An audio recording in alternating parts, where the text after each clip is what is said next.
Welcome to Off Balance, the podcast where faith, family, and business collide. I'm Dr. Brooks, a certified master life coach, transformational speaker, and author. Join me as we explore the journey of overcoming adversity and developing resilience. It's time for you to find your strength and reclaim balance. This is Off Balance. Welcome back to Off Balance, the podcast where faith, family, and business collide, and we get real about navigating it all with grace and grit. I'm your host, Dr. Brooks, and today we will be kicking off a three-part series, Merit and Mission, Navigating the New Federal Hiring Landscape. This series is for every faith-driven leader, job seeker, and purpose-oriented professional. There is something big happening in the world of federal hiring. A new plan has been rolled out, one that aims to overhaul how our government recruits talent. It's called the Merit Hiring Plan. And it's not just about new rules, it's about returning to timeless values, merit, excellence, and a commitment to the Constitution. The memorandum was released on May 29th, 2025. It starts by saying the American people deserve a federal workforce dedicated to American values and efficient service. Yet, federal hiring criteria long ago abandoned any serious need for technical skills and adherence to the Constitution. Instead, they overly complex federal hiring system overemphasized discriminatory equity and too often resulted in hiring of unfit, unskilled bureaucrats. The American people who deserve a government that works for them have suffered. It goes on to say, in his January 20th, 2025 Executive Order 14170, reforming the federal hiring process and restoring merit to government service, President Trump dedicated recruitment and hiring process become more efficient and focus on serving the nation, and that hiring be based on merit, practical skills, and dedication to our Constitution. These changes will ensure that the federal workforce is prepared to help achieve American greatness and attract the talent necessary to serve our citizens effectively. The memorandum went on to say that President Trump had a couple initiatives. One, he wants to prioritize recruitment of individuals committed to improving the efficiency of the federal government, passionate about the ideas of our American Republic, and committed to upholding the rule of law and the United States Constitution.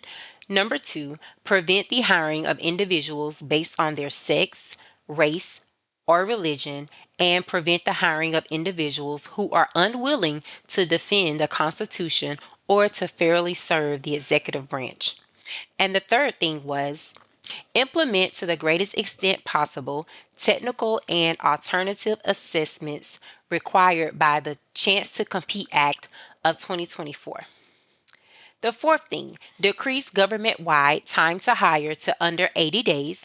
The fifth thing, improve communication with candidates to provide greater clarity regarding application status, timelines, and feedback, including regular updates on the progress of applications and explanations of hiring decisions where appropriate.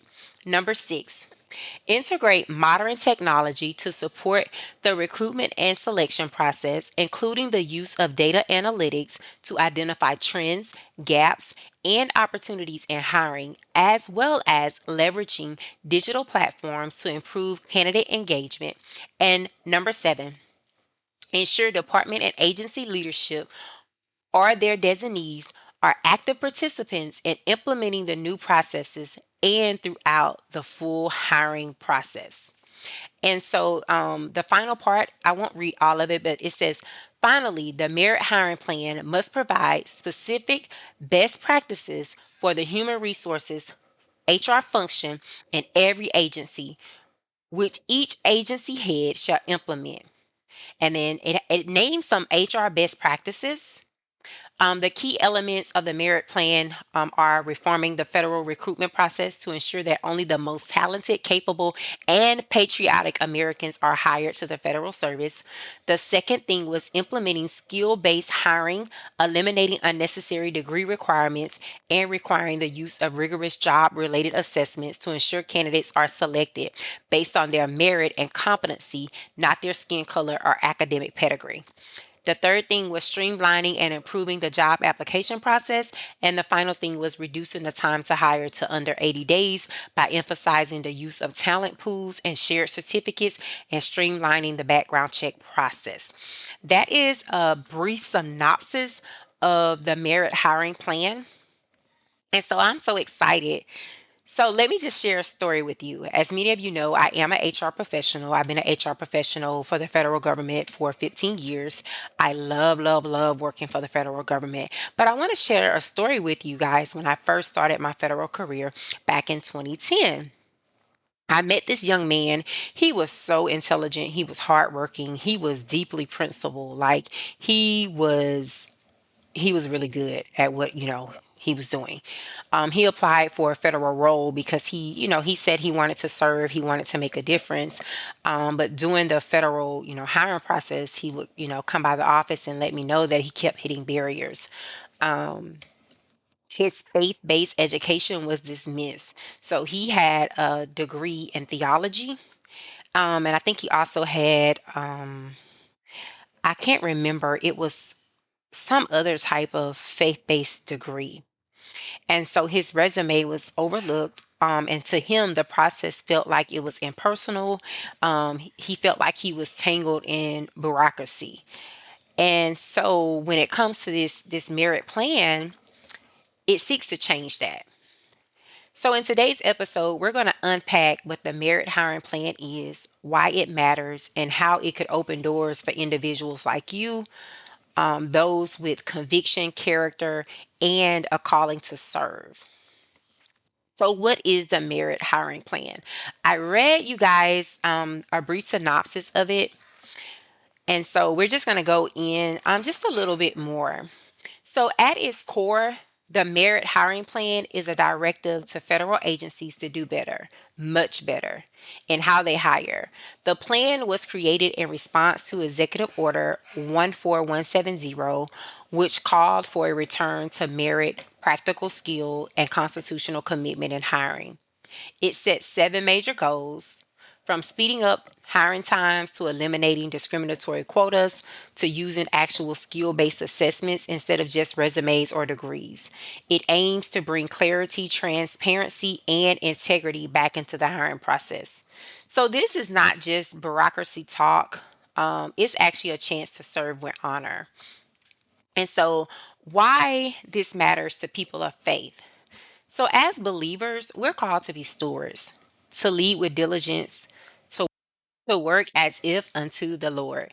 This plan recognizes something we've long known, that true qualifications is about character and competence and not just connections or credentials. It also prioritizes those who uphold the Constitution and care about the health of our republic.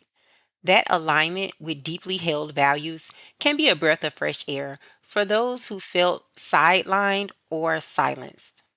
If you ever felt like your beliefs disqualified you, this new approach might just be a green light. Here's what's changing. End of DEI quotas.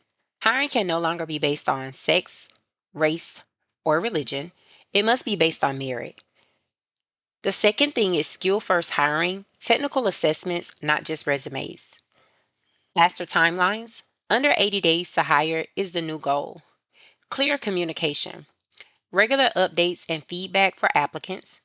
Technology upgrades, smarter systems for smarter recruitment. This is about hiring people who are both capable and committed. So, if you're someone who felt called to public service but discouraged by the process, take heart. A new day is here. Pray about where you're being led, sharpen your skills, and get ready because doors may be opening that were once shut. And don't forget, over the next two episodes, I will walk you through exactly how to apply under the new plan, what the assessment looked like, and how to stand out as a faith-filled, mission-driven applicant. Until next time, stay faithful, stay focused, and stay off balance in all the best ways. Thank you for tuning in. Be sure to rate this episode and share it with your family and friends. To learn more about your host, visit brooksdenny.com. Until next time.